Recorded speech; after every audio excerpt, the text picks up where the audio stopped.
Only for drugs নহয়, যিকোনো অসামাজিক কাৰ্যকলাপ যেনেকুৱা তীৰ খেলাই হওক, তীৰৰ হওক, জুৱা হওক, বিভিন্ন ধৰণৰ চোৰ ডকাইত যিকোনো আছে, তাতে আমাৰ ভাৰতীয় জনতা পাৰ্টীৰ কোনো ধৰণে আমাৰ কাৰ্যকলাপ উদগনি নিদিয়ে। তেওঁলোকে আমাৰ কাৰ্যকৰ্তাই তেওঁ প্ৰশাসনৰ লগত সদায় লগ লাগি মানে কাৰ্যকলাপ নিৰ্মূল কৰাৰ কাৰণে আমি সদায় আগবাঢ়ি যাম। কিন্তু যুৱ কংগ্ৰেছে কালি এটা অভিযোগ কৰিছে যে দৰিকণা খুলি অনাহে ধৰি থাকে বুলি কৈছে।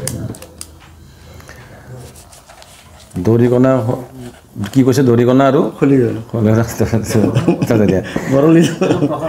সেইটো প্ৰশাসনৰ বিষয়। এইটো তেওঁলোকে কি কৰিছে কি কৰা নাই সেইটো প্ৰশাসনৰ বিষয়। কিন্তু আপোনালোকে জানে যে কাক কাক ধৰিছে, কি ধৰিছে, এইটো আমাৰ সাংবাদিক বন্ধুসকলে সকলোৱে জানে। ৰৌ বৰালিও ধৰা পৰিছে, ডাঙৰ ডাঙৰ ৰৌ বৰালি ধৰা পৰিছে।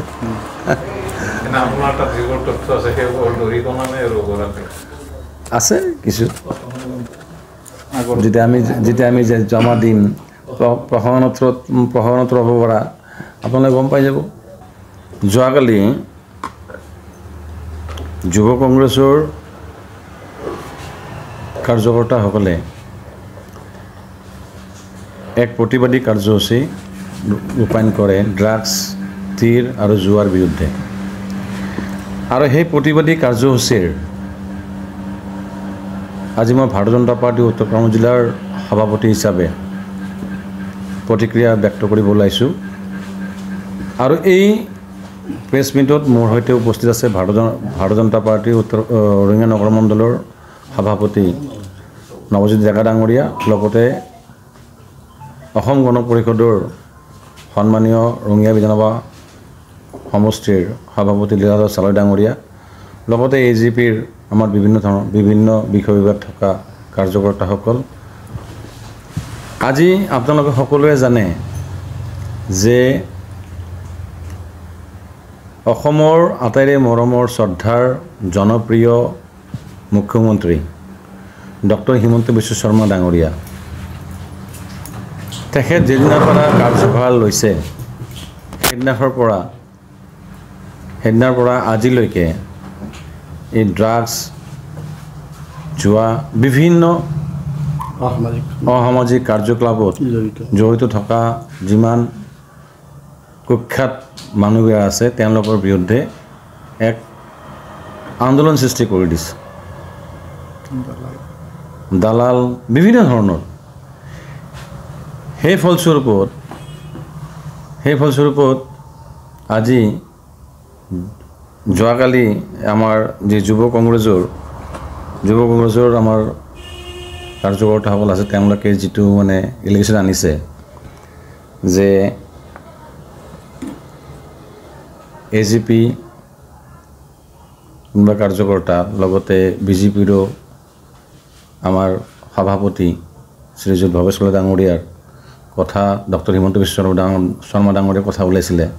আৰু সেই গতিকে মই এটা কথা ক'ব বিচাৰিছোঁ যে আপোনালোকে জানে যে আমাৰ ৰঙিয়াৰ বিধানসভা সমষ্টিৰ আটাইৰে মৰমৰ বিধায়ক শ্ৰীযুত ভৱেশ কলিতা ডাঙৰীয়া, তেখেতৰ কাৰ্যকলাপত আপোনালোকে সকলোৱে জানে যি কি কাম কৰিছে, কি কৰা নাই সকলোৱে জানে।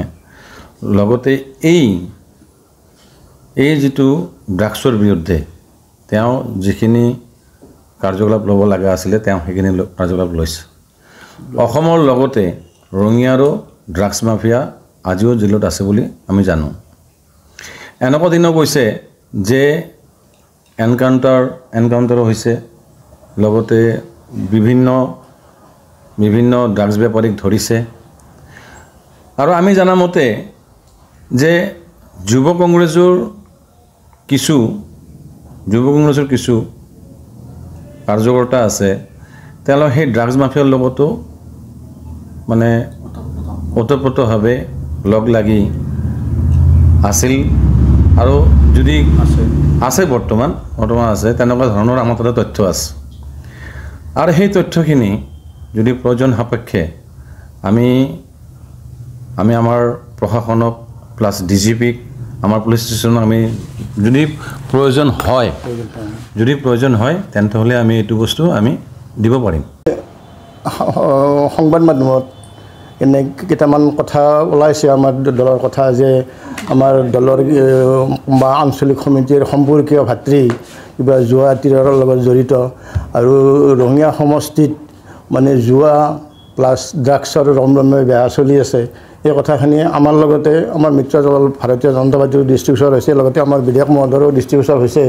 কথাখিনি আমি আপোনালোকৰ মাজত ক'ব লাগিব যে যোৱা সময়খিনিত ইয়াৰ আমাৰ 2016 আগত অসমত মানে জুৱা তীৰৰ যিটো প্ৰয়োভৰ আছিল সেই সময়খিনি কিন্তু আমাৰ ৰঙিয়া আপোনালোকেও জানে নিশ্চয়, আপোনালোকক অৱগত যে এজন মানুহে ৰঙিয়া থানাই এৰেষ্ট কৰা নাছিল।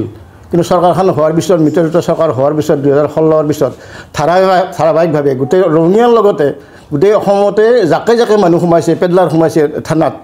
আৰু সেই কথাখিনি আজি কিছু সংখ্যক মানে কংগ্ৰেছী বন্ধুৱে, আমাৰ বন্ধু বুলি কৈছোঁ, তেওঁলোকে মানে হকে বিহকে দলৰ একো ফাংচন নাই কাৰণে, একো কাৰ্য ব্যৱস্থা তেওঁলোকৰ নাই কাৰণে মানে মিছা কথা কিছুমান কৈ মানে সামাজিক মাধ্যমৰ লগতে ৰাইজৰ মাজত বিভ্ৰান্তি কৰিব বিচাৰিছে।